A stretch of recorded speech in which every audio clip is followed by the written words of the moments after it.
자, 여러분 안녕하십니까? 자, 여러분 한방에 끝내는 공기업 전공필기 경제학 제3장 소비자 선택 이론 세 번째 시간이 되었습니다. 자, 우리가 이번 시간에는 어떤 걸 할 거냐면 여기 나와 있는 소비자 후생 변화의 측정에 대해서 한번 살펴보도록 하겠습니다. 우리가 생각할 때 소비자 선택 이론이 있잖아요. 그러니까 소비자가 소비를 해서 효용을 누린단 말입니다. 얼마나 우리가 행복해졌을까? 그걸 좀 측정을 해야 됩니다. 그걸 우리가 후생 변화를 측정한다. 이렇게 얘기를 할 거예요. 우선 기본적인 개념으로 소비자가 시장에 참여해가지고 얻게 되는 이득, 효용, 뭔가 얻는 거 있잖아요. 그걸 소비자 잉여라고 그럽니다.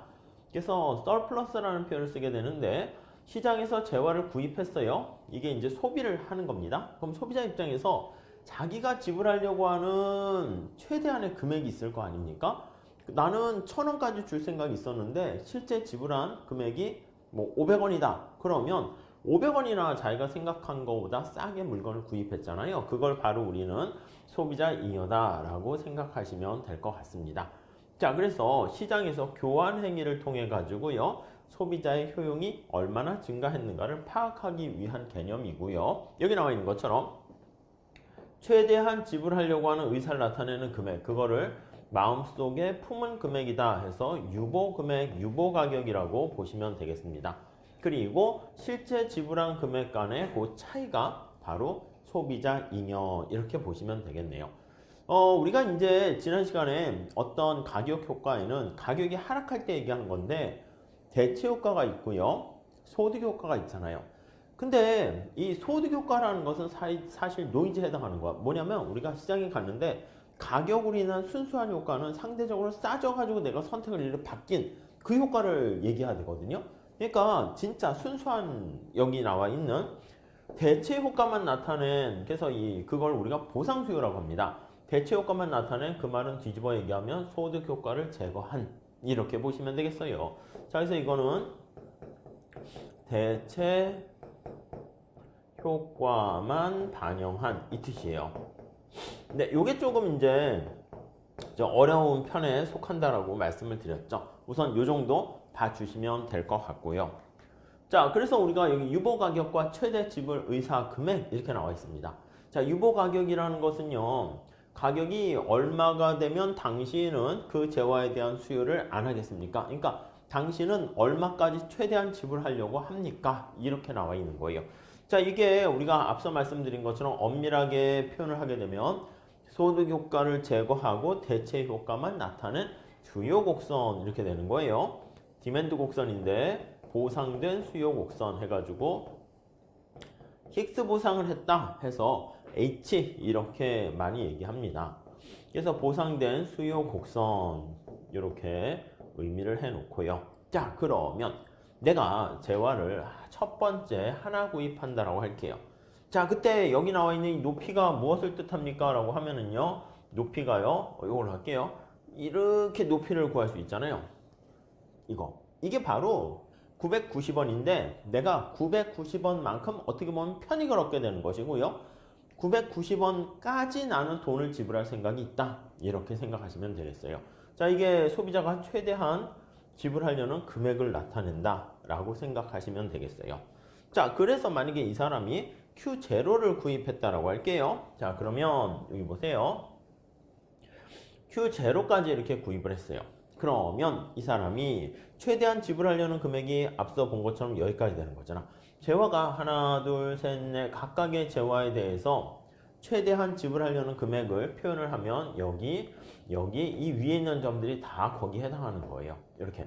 이제 이거를 제가 이제 크게 하려고 지금 한 개, 두 개 이렇게 했지 잘게 쪼개게 되면 그냥 눈곱만큼 찰점찰점 이렇게 될 겁니다. 자, 그래서 한번 이 사람이 Q0까지 구입을 할 때 Q0까지 구입 시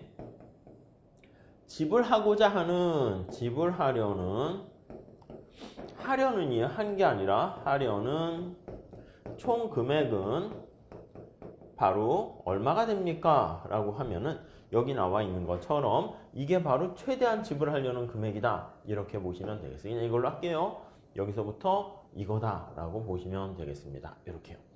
근데 실제 지불한 금액은 어떻게 됩니까? 라고 하면 시장에서의 가격이 여기 나와 있는 것처럼 이렇게 6,000원이다 라고 하면 우리 시장에서 가격이 얼마 정해지잖아요. 그러면 나는 하나 살 때는 990원, 두 개 살 때는 980원 뭐 이런 식으로 지불하려는 금액은 점차 작아지긴 하는데 시장에서는 하나를 사던 두 개를 사던 무조건 6,000원 이렇게 된 거야. 그럼 예를 들어서 첫 번째 한 개를 먹었어. 한 개를 먹었는데 나는 최대한 얼마까지 돈 낼 생각이 있냐면 990원까지 낼 생각이 있었는데 시장에서는 6,000원을 받게 된 거야. 그럼 나는 990원까지 낼 생각이 있었는데 6,000원만 돈을 지불하니까 그걸 빼면 3,900원 이만큼 있잖아요. 이게 바로 소비자잉여다 라고 보시면 돼요. 물론 두 개째는 소비자잉여가 또 이렇게 되고요. 세 개째는 이렇게 되고요. 이해 가시죠? 네 개째는 이렇게 되고요. 다섯 개째는 이렇게 돼서 점차 소비하니까 여기서는 스톱 이렇게 됩니다. 즉 우리가 재화를 하나하나 잘게 쪼개게 되면 소비자가 얻게 되는 총 잉여는 이게 바로 소비자잉여다 라고 정리를 하시면 되겠어요.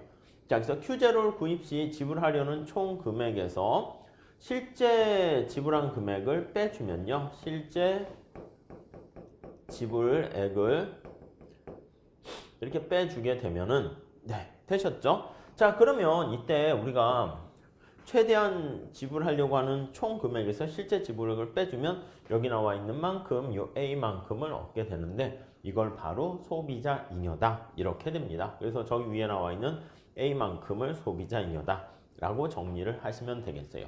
자, 그러면 지금 여기 이 얘기는 바로 뭐냐면 가격이 6,000원이었는데 5,000원으로 가격이 하락했어요. 그럼 이 사람은 물건을 더 많이 사는 거 보이십니까? Q1으로 증가했어요. 가격이 하락하게 되면은 당연히 소비량도 증가하고요. 그때 앞서 말씀드린 것처럼 소비자는 얼마나 행복해졌는가 그거를 측정하려고 하는 거예요. 이해되세요? 자, 다시요. 가격이 지금 6,000원에서 5,000원으로 하락했습니다. 소비자가 지불하는 가격이 하락했어요. 하락시 소비자가 얻게 되는 효용이 얼마나 증가합니까? 라고 하면 소비자의 효용이 증가하는 크기는 효용의 증가 크기는 여기 나와 있는 것처럼 B만큼이 추가적으로 효용이 증가했다라는 것을 알 수가 있습니다. 자, 여기서 소비자 효용의 증가 크기는 뒤집어 얘기해서 소비자 잉여의 증가 크기 이렇게 볼 수 있고요. 저기 나와 있는 것처럼 약간 이렇게 사다리꼴 모양이 되는 이만큼이다 라는 것을 알 수 있네요. 자, 이 정도 정리하시면 되겠습니다. 자, 그래서 우리가 소비자 잉여는요, 개별 소비자 잉여와 시장 소비자 잉여 이렇게 나와 있습니다. 그러니까 개별은 개개인을 놓고 보는 거야. 당신이 어떤 시장에 참가했을 때 얻게 되는 잉여 그걸 나타내는 것이고 개개인들이 모여 있는 게 시장이잖아. 그래서 소비자 개개인들의 잉여를 다 합한 걸 소비자 전체 잉여다. 그래서 시장 소비자 잉여다. 이렇게 얘기를 합니다. 아셨죠? 뭐 이건 가볍게 보시면 될 것 같습니다. 자, 소비자 잉여와 보상 변화인데 우리가 지난 시간에 잠깐 얘기했습니다. 자, 여기를 기준으로 해서 가격이 하락한다라고 할게요. 가격이 하락했어요. 이렇게 하락했어요. 자, 그러면 우리가 수요 곡선을 우회해서 소비량이 증가합니다. 근데 두 가지 효과가 있는 거 기억나세요? 자, 이거 XZ 가격이야. XZ 가격이 하락했어요. 자, 그렇게 되면은 첫 번째 X의 소비량이 증가해. 근데 기본적으로는 대체 효과에 의해서 증가하기도 합니다. 자, 그래서 X의 소비량이 증가하고요. 이해 가시죠? 자, 가격이 하락했어요. 근데 소득 효과가 또 있습니다. 소득 효과. 소득 효과 때문에 X의 소비량이 또 증가하기도 합니다. 이건 검은 색깔로 할게요. X의 소비량이 증가하기도 해요. 이게 소득 효과야. 실질 소득이 증가해서 바구니에 물건을 많이 담을 수 있잖아요. 자, 그러면 우리가 여기 나와 있는 것처럼 가격이 하락해서 이 대체 효과만 나타내는 수요 곡선, 이게 바로 보상 수요 곡선 이렇게 되는 것이고, 그 다음에 여기 소득 효과까지 나타내는 수요 곡선 이렇게요.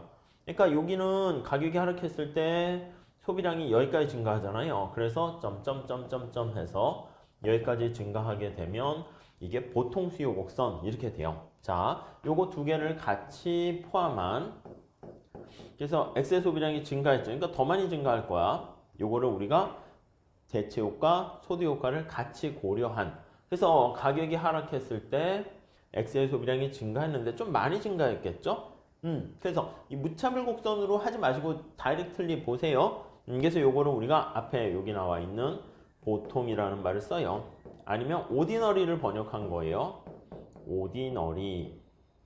통상의 이렇게도 얘기합니다. 번역을 오디너리를 통상의 수요 곡선 이렇게 표현을 하고요. 자, 그게 아니고 여기 나와 있는 것처럼 나는 순수한 효과는 상대 가격 하락으로 인한 요 대체 효과만이 순수하다 이렇게 표현하게 되면 요것만 표현한 거야. 요것만. 얘는 제거하고 아시겠죠? 그래서 나타낸 수요 곡선은 뭐라 그럽니까? 하면 보상된 된을 이렇게 빼기도 합니다. 수요 곡선이다. 이렇게 보시면 되겠습니다. 그래서 보상된 수요 곡선이다라고 하면은 자 다시요. 대체 효과만 고려한 또 다른 말로 뭐가 있어요? 소득 효과를 제거한 이게 바로 보상이에요. 자 다시요.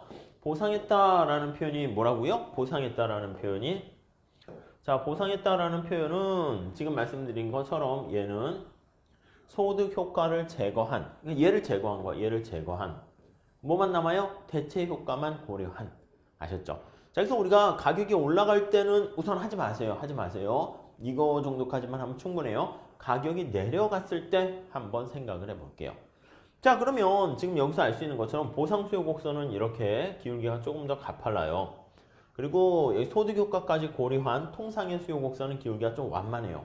저기 질문 있습니다. 열등제는 소득 효과가 반대로 감소하는 거 아닙니까? 맞아요. 근데 열등제는 우선 하지 마세요. 아셨죠? 열등제인 경우는 소득 효과 반대로 가서 오히려 보상 수요 곡선보다 보통 수요 곡선의 기울기가 좀 더 가파르거든요. 괜히 그것까지 갔다가 와, 나 이쪽 포기할래 이렇게 된단 말이야. 그러니까 여기 정도까지만 보세요.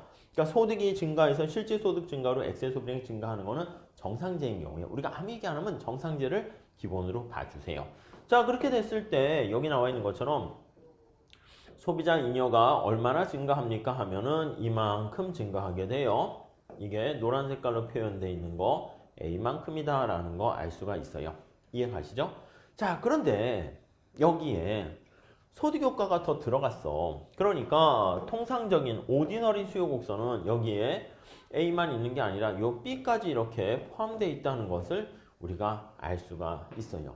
무슨 말씀인지 아시겠습니까? 자, 소비자 잉여를 측정하는데 우리가 수요 곡선 가지고 나타내려고 해요. 그래서 보상된 수요 곡선으로 소비자 잉여를 측정할 때보다는 보통의 수요 곡선으로 소비자 잉여가 측정되면 가격이 지금 하락한 거잖아요. 자, 다시요. 가격이 하락했을 때 소비자 잉여가 얼마나 증가하는가를 이 수요 곡선 사다리꼴 면적으로 측정한다는 거 봤습니다.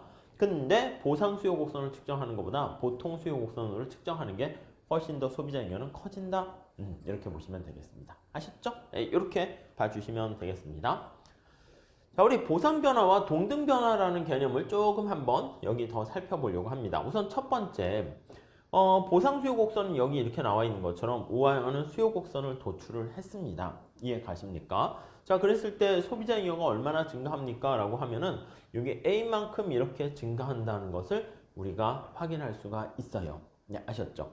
자, 여기 보시면 우리가 무차별 곡선하고 요거 예산선을 나타내는데 이렇게 한번 봐볼게요. 이 개념을 잡는 게 굉장히 중요합니다. 자, 우선 펜으로 바꿔보고요.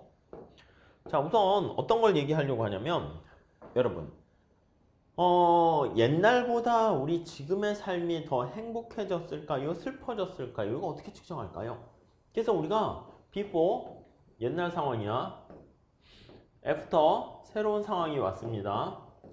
after 야 얼마나 이 사람이 행복해졌나 그걸 측정하려고 해. 그랬을 때 U0에서 U1으로 이렇게 효용이 증가합니다. 자 그래서 여기 나와 있는 것처럼 델타 효용 요거를 좀 측정하는 게 우리의 목적이에요.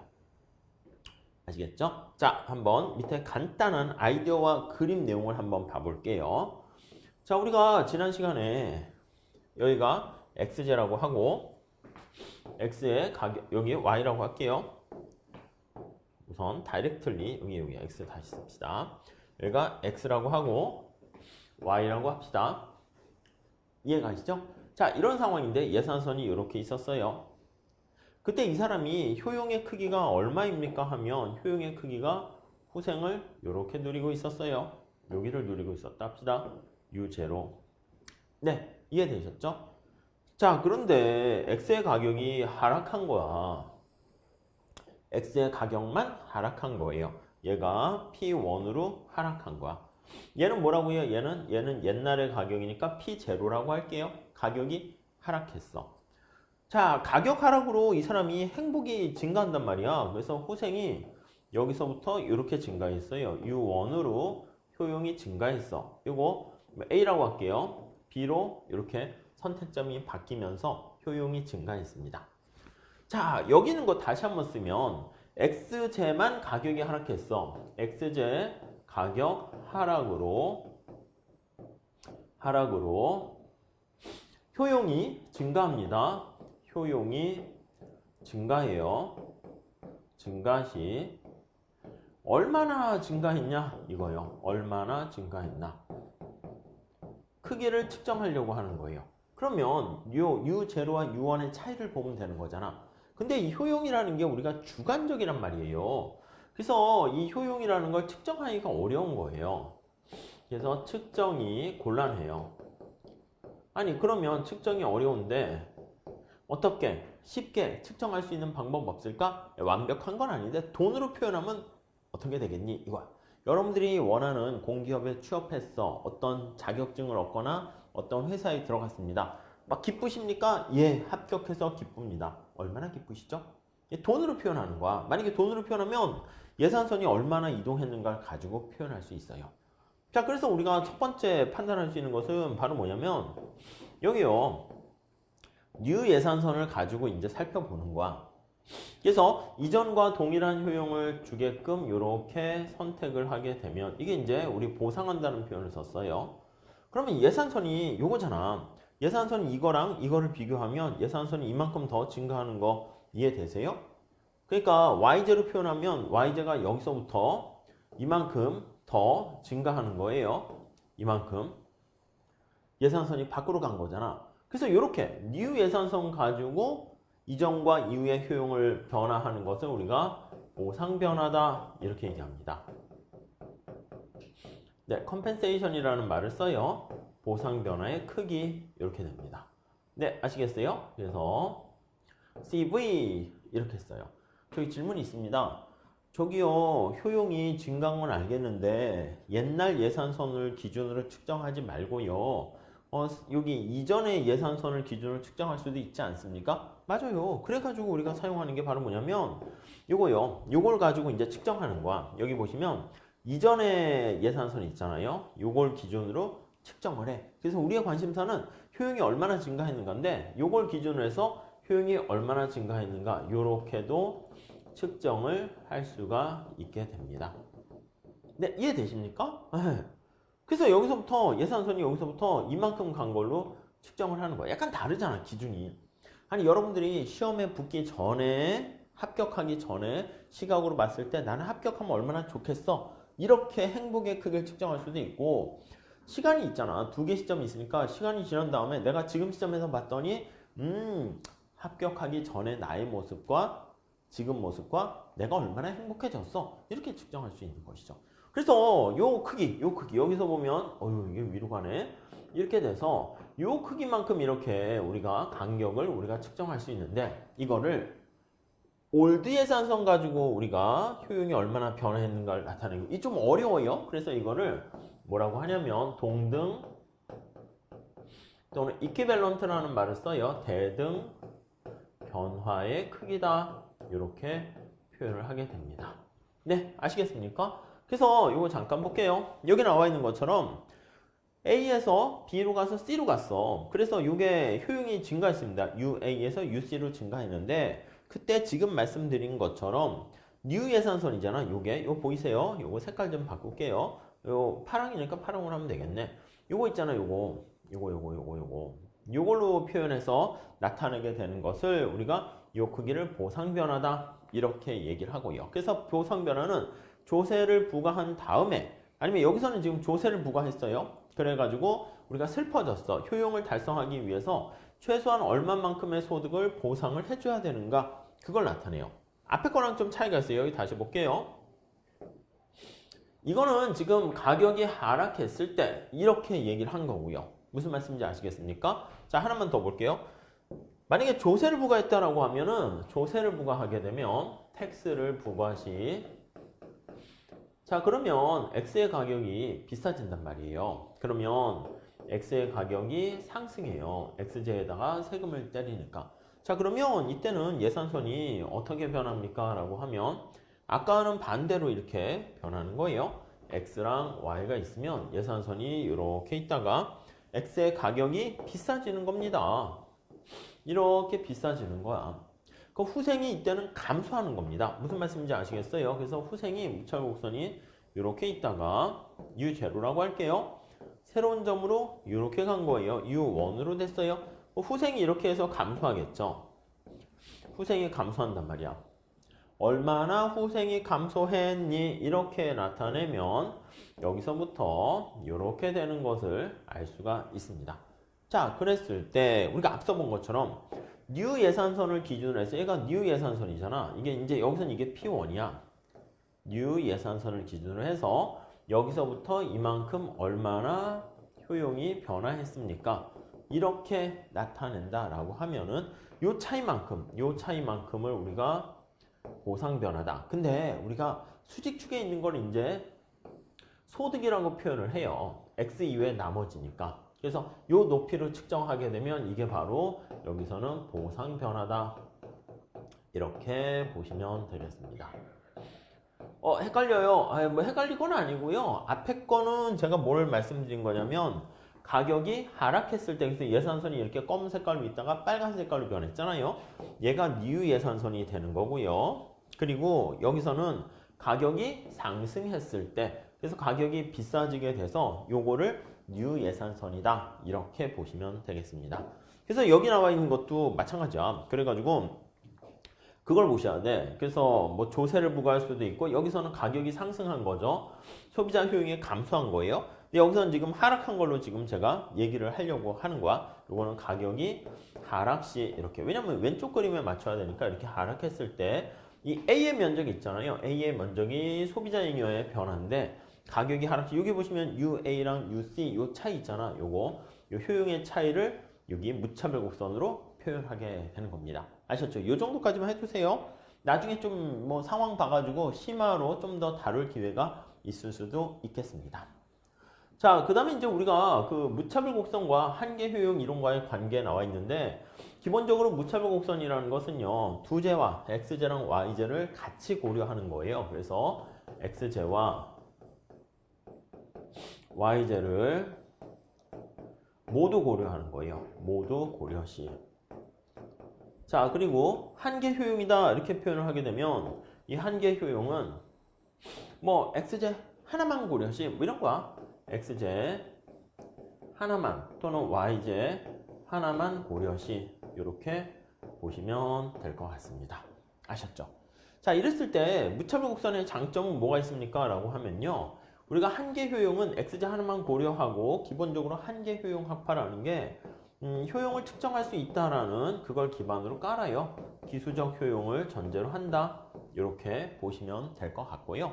근데 XY를 모두 고려하는 여기 나와 있는 한계 대체율을 나타내는 무차별 곡선은 얘는 순서가 중요한 거야. 그래서 서수적 효용을 기반으로 한다. 이렇게 보시면 될 것 같습니다. 아셨죠? 자, 그래서 무차별 곡선의 장점 보시면 서수적 효용을 가정으로 해가지고요. 기수적 효용을 전제로 한 한계 효용 이론보다는 더 응용의 폭이 더 크다. 이렇게 보시면 되겠습니다. 자, 그리고 이제 소비자 선택 이론의 평가에서 선호의 상호의존성 이렇게 나와 있어요. 여러분들이 보통 어떤 걸 소비하거나 할 때 순전히 여러분 스스로만 마음속에 있는 것만 볼 수도 있지만 보통은 남들 하는 걸 보고 따라하는 경우가 있지 않습니까? 아니면 내가 꼴도 보기 싫어하는 애가 그 물건을 가지고 있어. 그럼 나도 그 물건을 사기가 싫단 말이에요. 기피하는 상황이 될 수가 있어요. 자, 그래서 여기 나와 있는 것처럼 선호가 어떤 다른 사람에 의해서 영향을 받게 되는 것을 소비의 어떤 상호 의존성 이렇게 보시면 돼요. 선호의 상호 의존성. 자, 편승 효과라는 것은 뭐냐면요. 우리가 이제 가만히 보면 말 그대로 유행에 의해서 영향을 받는 거예요. 그래서 이거를 이제 유행 효과 또는 대세 효과 이렇게 표현을 합니다. 대세를 따라가면 뭔가 더 나은 선택을 하게 되는 걸 알 수가 있겠죠. 자, 우리가 이거를 수요 곡선 자체가 이동하는 건데 이거를 식으로 한번 써볼게요. X에 대한 수요다라고 합시다. 그러면 여기에 영향을 미치는 게 X의 가격이 있을 거고요. 블러블러 Y 가격이 있고 그래서 편승 효과를 뭐라 그러냐면 밴드웨건 이펙트다 이렇게 얘기합니다. 밴드 있잖아요. 밴드웨건은 이제 악대차라고 해가지고요. 우리나라도 농악대 가는 거 비슷하게 미국에서도 뭐 서커스가 이렇게 한 마을을 지나가면 어린이들이나 흥에 겨운 사람들이 춤을 추면서 뒤에 막 따라가잖아. 그런 겁니다. 따라하기 효과라고 보시면 돼. 그래서 밴드웨건 이펙트라고 할게요. 이렇게. 자, 그러면 한번 생각을 해볼게요. 자, 여기 보시면 X에 대한 그리고 X의 가격 이렇게 있다라고 할게요. 자, 이렇게 있는 상황인데 여기다 다시 한번 그려볼게요. 여기 X 이렇게 돼 있어요. 자, 우리 첫 번째는 여기 점점점점점 여기에 하나 점을 잡았어. X의 가격이 하락했어요. 가격이 하락했어. 하락하게 되면 소비량이 증가하는 거 알고 있죠? 여기 B까지 증가합니다. 물론 이 안에는 가격 하락으로 인해서 여기 대체 효과, 소득 효과가 같이 잘 반영돼 있을 거예요. 아셨죠? 그냥 원래 수요 곡선은 이렇게 돼 있다고요. 원래 디맨드 곡선은. 자, 여기 다시 한번 볼게요. 이걸로 할게요. X의 가격이 하락하게 되면은 자, 여기 한번 보시죠. 네, 여기 한번 볼게요. X의 가격이 하락하게 되면은 얘가 소비량이 증가합니다. 오케이? 이해되셨죠? 그게 바로 이거야. 근데 여기서 끝나는 게 아니라 너도 나도 소비를 많이 하게 되면 유행의 붐이 생겨. 그래서 밴드웨건 이펙트라는 유행 효과, 붐 효과가 발생하게 되면 그래서 소비량이 또 이렇게 더 증가하게 되는 거예요. 자, 이거는요. 수요 곡선이, 디맨드 곡선이 우측으로 이동한다고. 우측으로 이동 이렇게 됩니다. 자, 그러니까 가격이 하락하면서 소비량이 증가하면서 여기서 더 이렇게 또 소비량이 증가하게 되는 거 알 수가 있어요. 이해되시죠? 자, 그래서 이게 바로 밴드웨건 이펙트를 나타낸다 라고 보시면 되겠습니다. 자, 그래서 만약에 밴드웨건 이펙트를 고려하게 되면 A에서 C 이렇게 돼서 이런 식으로 수요 곡선이 이동한다 라고 보시면 돼요. 그러니까 이게 수요 곡선 자체가 이동하는 거야. 여기다 언급은 안 했지만 여기 나와 있는 수요 곡선이 요거 점점점점점에서 우측 이동하는 거야. 우리 눈에는요 이 수요 곡선이 다 보이는 게 아니라 원래 A점 하나만 보여. 아셨죠? 곡선이 다 보이면 안 되지. 곡선이 다 보이면 막 귀신 보이는 거랑 비슷해. 제가 여기서 뿅 이렇게 했더니 막 바람의 파동 이런 게 보여요? 안 보이잖아. 그냥 뿅 했더니 변화 전과 변화 후만 보이는 거야. 그래서 변화 전에 여기 보시면 가격이 1,000원이었을 때 내가 5개를 샀는데 가격이 500원으로 하락하게 되면은 소비량이 10개 이렇게 증가하는 거예요. 근데 만약에 밴드웨건 효과가 있으면 사람들이 소비를 더 많이 하다 보니까 어떻게 돼요? 소비량이 증가해서요. 10개가 아니라 여기까지 15개로 소비량이 증가하더라. 이렇게 정리를 하시면 되겠어요. 자, 여기서 말씀드리고자 하는 것은 밴드웨건 이펙트를 고려하게 되면 수요 곡선이 훨씬 더 이렇게 완만하게 된다라는 것을 알 수 있습니다. 자, 그 다음에 이제 우리가 보셔야 될 게 또 하나는 백로 효과예요. 이거를 스노브 이펙트라는 말을 써요. 자, 스노브라는 게 이제 보통 보면은 이제 속물이라는 표현을 써요. 그래서 속물 근성을 가진 효과 이렇게 얘기합니다. 이게 뭐 기피 효과라고 보시면 돼요. 기피하는 거야, 기피. 뭐야, 명품 생각해 보세요. 너도 나도 다 물건을 가지고 있으면 그게 명품입니까? 아니죠. 자, 그러니까 가격이 하락했어. 가격이 하락했는데 속물 효과가 작동하게 되면 여기 나와 있는 것처럼 소비량 자체가 줄어드는 거야, 오히려. 이게 스노브 이펙트가 발동하는 거예요. 똑같이 이렇게 써도 돼요. 똑같이. 여기다 써볼까요? 그럼 X에 대한 수요 함수를 쓰게 되는데 X의 가격이 있고요. 그 다음에 다른 변수들도 있는데 점점점 있는데 속물 효과가 여기 스노브 이펙트가 있는 거야. 아셨죠? 자, 그럼 보세요. 엑셀 가격이 하락했더니 사람들이 너도나도 소비량을 증가시켰어. 근데 속물근성이 있는 사람은 뭐야 이거 아무나 다 갖는 거잖아. 우리 명품이나 차별화를 위해서 사람들이 안 사는 거야. 그래서 소비량이 증가하면서 여기에 속물근성이 충격을 받게 되면 오히려 소비량이 감소하는 결과를 보입니다.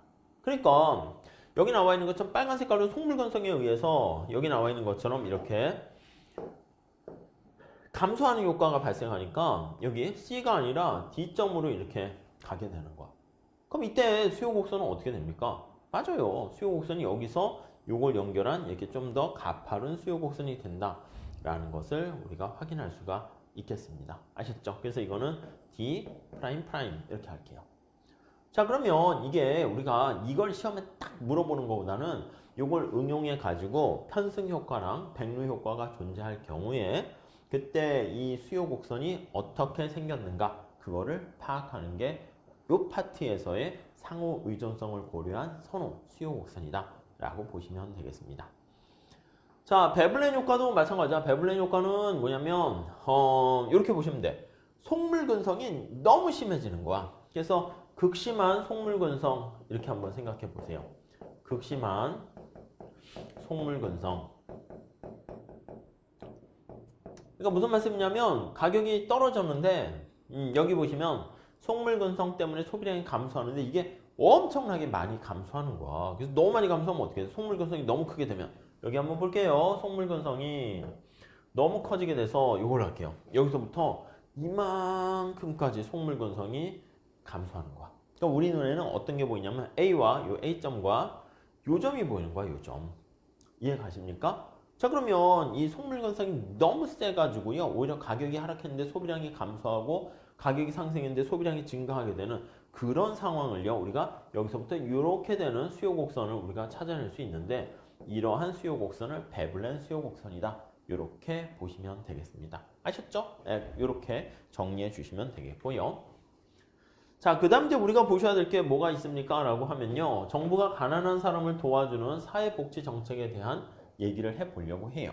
여기서는 그래프를 조금 제가 더 디테일하게 그리려고 이렇게 좀 넣긴 했는데 그냥 기본적으로 제가 예산선의 변화를 가지고 설명할 테니까 그 정도만 보시면 되겠어요. 자, 여러분 첫 번째 현금으로 보조하는 방법이 있고요. 가난한 사람 도와줄 때 아니면 물건을 사서 그냥 도와주는 방법이 있어요. 현물 보조라고 합니다. 그냥 여기 보시면 양고기잖아, 쌀이잖아. 쌀 같은 걸 아예 물건으로 사서 주는 거예요. 자, 만약에 이전의 예산선이 어떤 거냐면 요게 이전의 예산선이에요. 그런데 만약에 물건으로 사서 준다라고 하면 내가 양고, 우유 이런 것들요 소비할 수 있는 양이 옆으로 증가하는 거야. 여기서부터 예산선이 이렇게 해서 옆으로 증가하는 겁니다. 여기도 마찬가지야. 이렇게 증가하고 이렇게 증가하고 이렇게 증가하고 이렇게 증가하고 이렇게 하루에 쌀 한 가마는 너무한가? 한 달에 한 가마씩 줘가지고 내가 1년에 12가마를 쌀을 줬다라고 하면은 이 사람의 선택 가능한 영역은 예산선이 이렇게 변한다 라고 생각하시면 되겠습니다. 아셨습니까? 네, 이렇게 보시면 되겠어요. 자, 근데 만약에 이 사람한테 물건을 주지 않고요 이렇게 현금으로 보조하게 되면 마음대로 쓰세요. 그럼 이게 소득을 보조하는 거죠. 그럼 예산선이 이렇게 변화한다고요. 이렇게 이전 예산선하고 비교해 봤을 때 여러분 그러면 한번 생각을 다시 한번 해볼게요. 여기 보시면 이 사람한테 요게 바로 요게 바로 현금을 보조해주는 방법이다 이렇게 생각을 하시면 되겠고요. 자, 그리고요 여기 나와 있는 이거 있잖아. 예산선이 이렇게 변하는 거 있죠. 이렇게 요게 바로 뭐다? 현물로 보조해 주는 거예요. 자, 여러분 받는 사람 입장에서 어느 게 더 좋을까요? 당연히 파란 색깔 예산선하고요 녹색깔 예산선하고 비교를 해보면 여기만큼 차이가 발생하는 거 알 수 있잖아요. 여기서 이만큼 차이가 발생해요. 이만큼. 이게 바로 현금 보조와 현물 보조의 차이다 이렇게 생각하시면 돼요. 삼각형만큼. 네, 이해 가시죠? 이렇게. 자, 그래서 요거 두 개의 차이점을 우리가 파악할 수 있게 되고요. 그러니까 당연히 둘 중에 어느 게 받는 사람 입장에선 좋습니까? 하면 선택의 폭이 이만큼의 차이가 나요. 그래서 선택의 어떤 영역이, 폭이 차이가 이만큼이 발생합니다. 그래서 받는 사람 입장에서는 현금 보조가 현물 보조보다는 더 좋다. 이렇게 보시면 되겠어요. 아셨죠? 이거를 무차별 곡선 가지고 그림을 여기다 그렸어요. 여기다 다시 한번 그려볼게요. 자, 지저분해져서 다시 한번 그려볼게요. 자, 그러면 이게 쌀 아니면 이게 우유라고 합시다. 우유. y제가 만약에 술 이렇게 할게요. 자, 여기서 가난한 사람이 좀 뭔가 우유를 많이 먹어야지 좀 건강해지면서 생산성도 올라가서 더 좋을 텐데 우유를 자꾸 안 먹고요. 만약에 돈으로 그냥 준 거야. 그랬더니 예산선이 이렇게 변해요. 그랬더니 무차별 곡선이 어떻게 되냐면 저기에 나와 있는 것처럼 가능한 한 우유 소비는 잘 안 하고요. 무차별 곡선이 여기를 자꾸 소비하려고 하는 거야. 그러니까 우유 소비를 가능한 한 줄이거나 그대로 하면서 술 소비를 많이 늘려요. 그러니까 이게 바로 뭐라고요? 현금 보조죠. 현금으로 주는 거야. 예산선이 평행하게 이동하니까 소득 보조다 이렇게 얘기합니다. 같은 말로 이렇게 표현을 해요. 소득 보조, 현금 보조 이렇게 표현해요. 자, 그런데 만약에 자꾸 이렇게 되니까 정부가 어떻게 됐다? 물건을 사서 주는 거야. 아예 우유를 사가지고요. 우유 먹어! 이렇게 얘기하는 거야. 그럼 예산선이 여기서부터 이런 식으로 변한단 말입니다. 이렇게. 그럼 이 사람은 어떻게 돼? 최소한 선택점이 이거는 현물 보조예요. 물건을 사서 주는 거예요. 현물 보조. 이렇게. 네, 아시겠죠? 자, 그렇게 되면 선택지가 여기만큼의 차이가 난다는 거 알 수 있죠. 이 사람의 선택은 무차별 곡선이 여길 선택할 수 없어요. 그럼 어디 선택해? 여길 선택할 수밖에 없죠. 그러니까 효용이 어떻게 돼요? 효용이. 여기 선택하니까 효용이 감소해요. 현물이라고 할게요. 현물 보조일 때 효용 크기. 요거는 효용인데 현금 보조일 때 효용의 크기 이렇게 되는 거예요. 어느 게 낫다? 현금이 현물보다 낫죠. 우선 그 정도 봐주시고요. 자, 그리고요, 보통 이제 물건을 사서 직접 주는 거 말고 가격 할인을 해주는 거야. 가격 보조는 가격을 할인을 해주는 거예요. 할인. 이건 조금 어려울 수 있는데 그래프로 그리면 좀 어려워요. 근데 직관적으로 그냥 보세요. 여러분, 돈으로 주는 게 나아요? 가격 할인 쿠폰을 주는 게 나아요? 생일 선물이야. 야, 생일 선물 뭐 해줄까 했더니 좀 돈을 모아서 한 10만 원어치의 생일 선물을 해준다고 합시다. 돈으로 10만 원 딱 주는 게 나아요? 아니면 생일 케이크와 물건 사서 주는 게 나아요? 야, 너 말이야, 학원 수강을 하게 되면 10만 원어치 가격 할인해주는 할인 쿠폰 주는 게 나아. 어느 게 나아요? 돈이 최고지. 왜요? 돈은 이것저것 다 사용할 수 있잖아요. 무슨 말씀인지 이해되십니까? 자, 그러니까 만약에 돈으로 주게 되면 내 마음대로, 현금이 그거지, 마음대로 쓸 수 있어요. 선택의 폭이 더 커져요. 마음대로니까 선택의 폭이 커져. 이렇게요.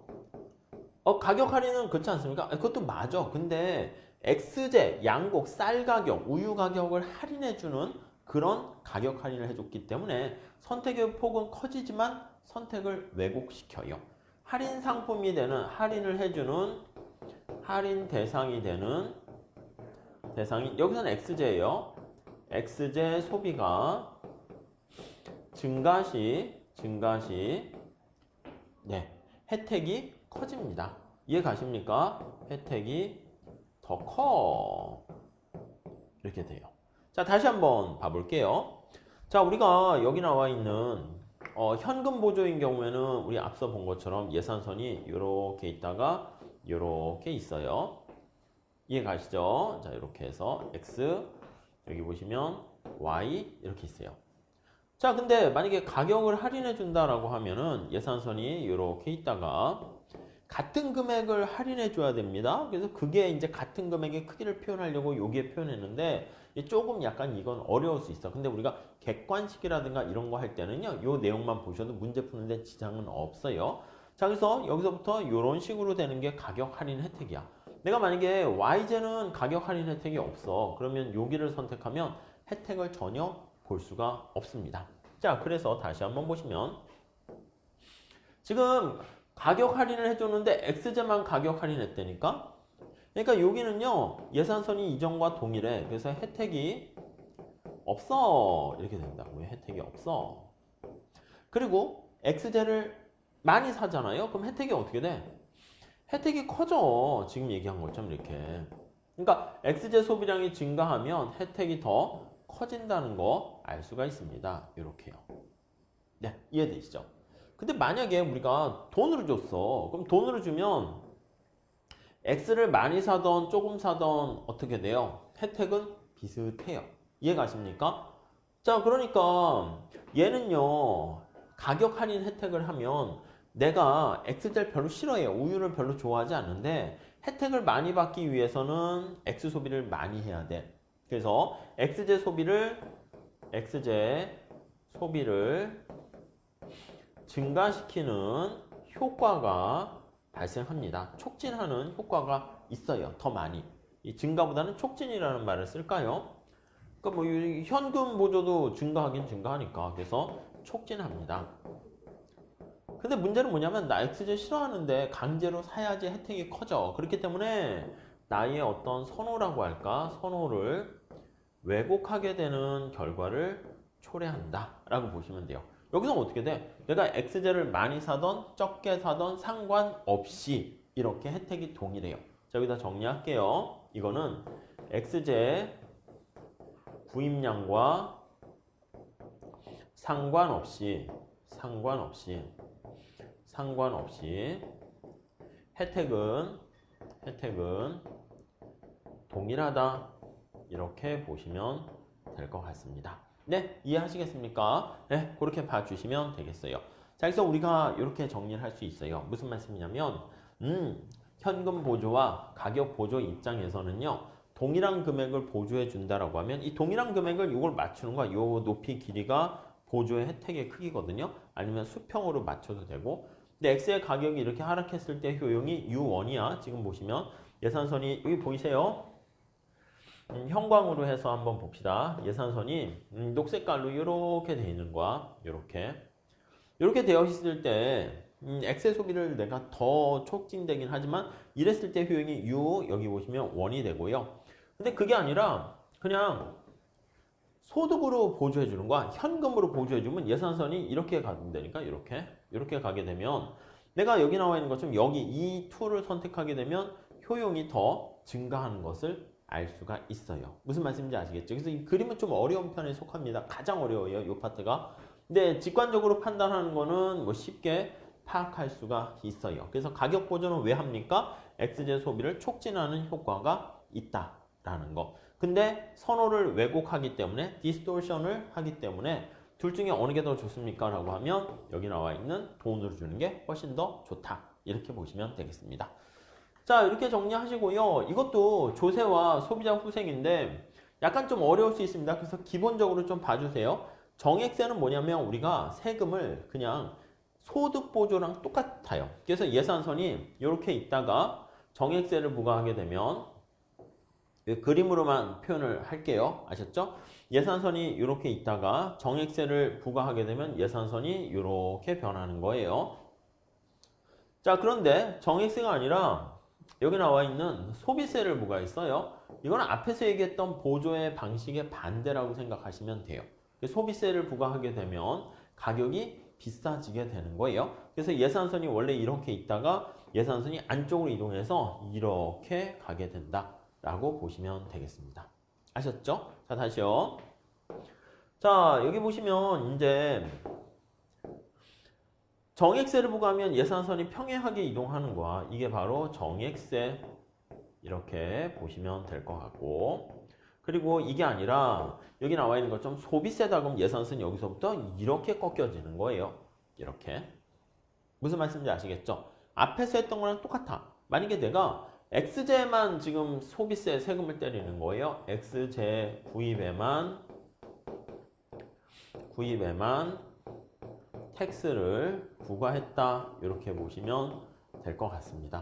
그러니까 만약에 X를 구입하지 않고 이렇게 Y제가 이제 현금이야. 그렇게 돼 있으면은 세금을 부과하지 않는 겁니다. 자, 그럼 후생수 좀 보면, 자, 무차별 곡선이 원래 이전에는 여기야. 비포 상황에서 이렇게요. 근데 새로운 상황에서 만약에 여기 나와 있는 것처럼 정액세를 부과하게 되면 여기가 정액이야. 정액세. 그리고 여기 소비세를 부과하면 여기가 되는 거예요. 선택점이. 여기가 소비세 이렇게 돼 있는 거야.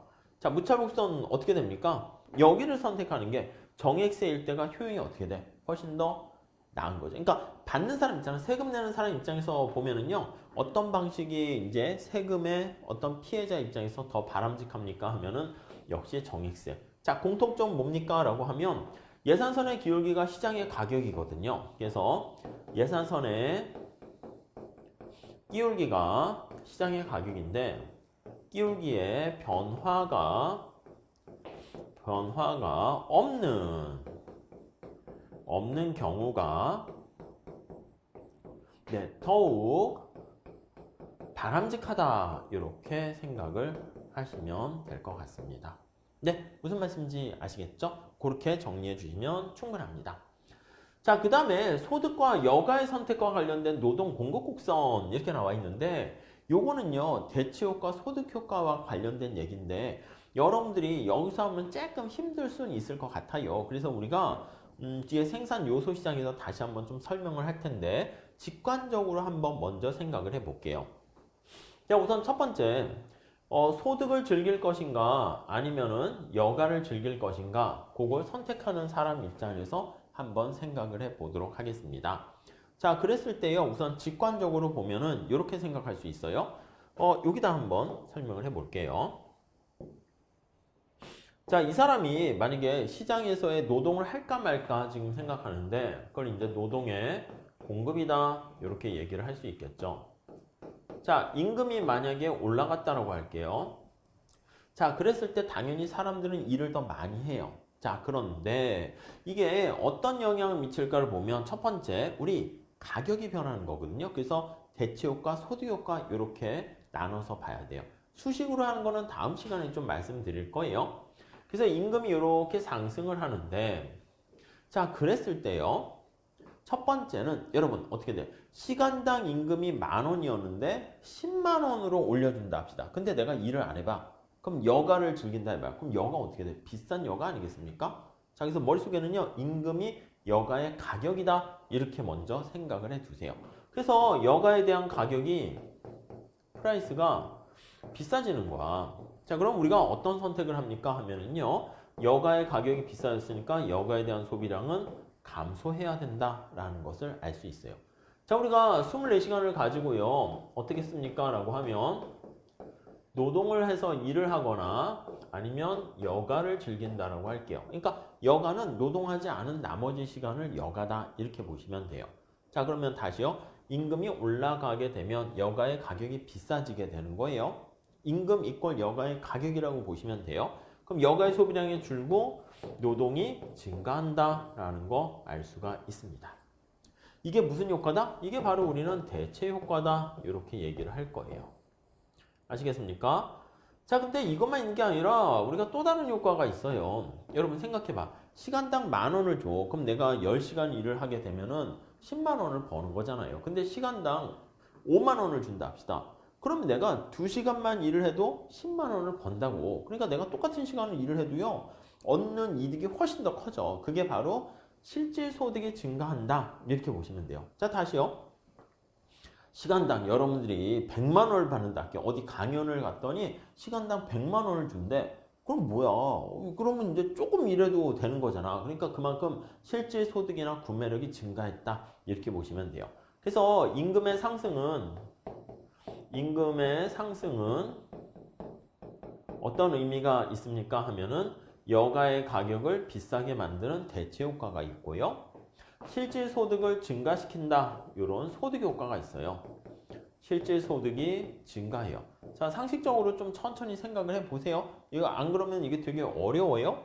자, 소득이 증가하면 우리가 여가가 소득이 증가할 때 여가 소비량이 증가하는 그런 경우 우리가 정상제 이렇게 얘기하는데 맞아요. 아무 얘기 안 하면 여가는 정상제다라고 전제를 깔고 얘기할 거예요. 정의라고 씁시다. 정상제는 뭐다? 소득이 증가할 때 소비량이 증가하면 정상제, 소득이 증가할 때 소비량이 감소하면 열등제 이렇게 됩니다. 자, 그러니까 이때 여가가 증가하면 노동에 대한 공급은 감소합니다. 자, 여기 실질 소득 이런 말이 들어가 있어요. 자, 그렇게 되니까 실질 소득이라는 말이 이렇게 들어가 있어서 요거를 우리가 뭐라 그러냐면 소득 효과다 이렇게 얘기합니다. 자, 그래서 우리가 임금이 상승하게 되면은 그랬을 때 발생하는 효과가 대체 효과, 소비 효과가 있는데 두 개가 어떻게 돼요? 충돌돼. 무슨 말씀인지 이해되세요? 임금이 상승했는데 다음 시간에 다시 또 할게요. 대체 효과는 노동 공급이 증가합니다. 근데 소비 효과는 노동 공급이 감소해요. 그래서 만약에 대체 효과가 더 크면 노동 공급이 증가하는 결과가 나오고요. 소득 효과가 더 크면 오히려 임금을 올려줬는데 일을 더 안 하는 노동 공급이 감소하는 효과가 나타날 것이고요. 두 개의 효과가 같으면 어떻게 될까요? 그러면 임금이 올라갔을 때 소득 효과, 대체 효과가 노동 공급 증가, 노동 공급 감소 이게 짬뽕 돼 버리면은 그랬을 때는 노동 공급 곡선이 그대로 가만히 있는다라고 보시면 되겠습니다. 자, 그래서 우리가 요거에 대한 얘기는요. 요 그래프 가지고 제가 설명을 드릴 건데 요거는 여러분들이 앞에서 말씀드렸던 대체 효과, 소비 효과를 다시 한번 복습 좀 해주세요. 그 다음에 제가 요 그래프랑 식으로 설명을 드리면서 마무리를 짓도록 하겠습니다. 아셨죠? 자, 그래서 다음 시간에는 여기 나와 있는 여가소득에 나와 있는 요 모델을 지금은 직관적으로 말씀드렸는데 요거를 조금 더 디테일하게 좀 더 우리 앞에 거 복습했다는 거 전제해가지고 그래프랑 같이 한번 살펴보는 시간을 갖도록 하겠습니다. 아셨죠? 자, 준비 단단히 하시고요. 다음 시간에 이어서 같이 또 공부하도록 하겠습니다. 감사합니다.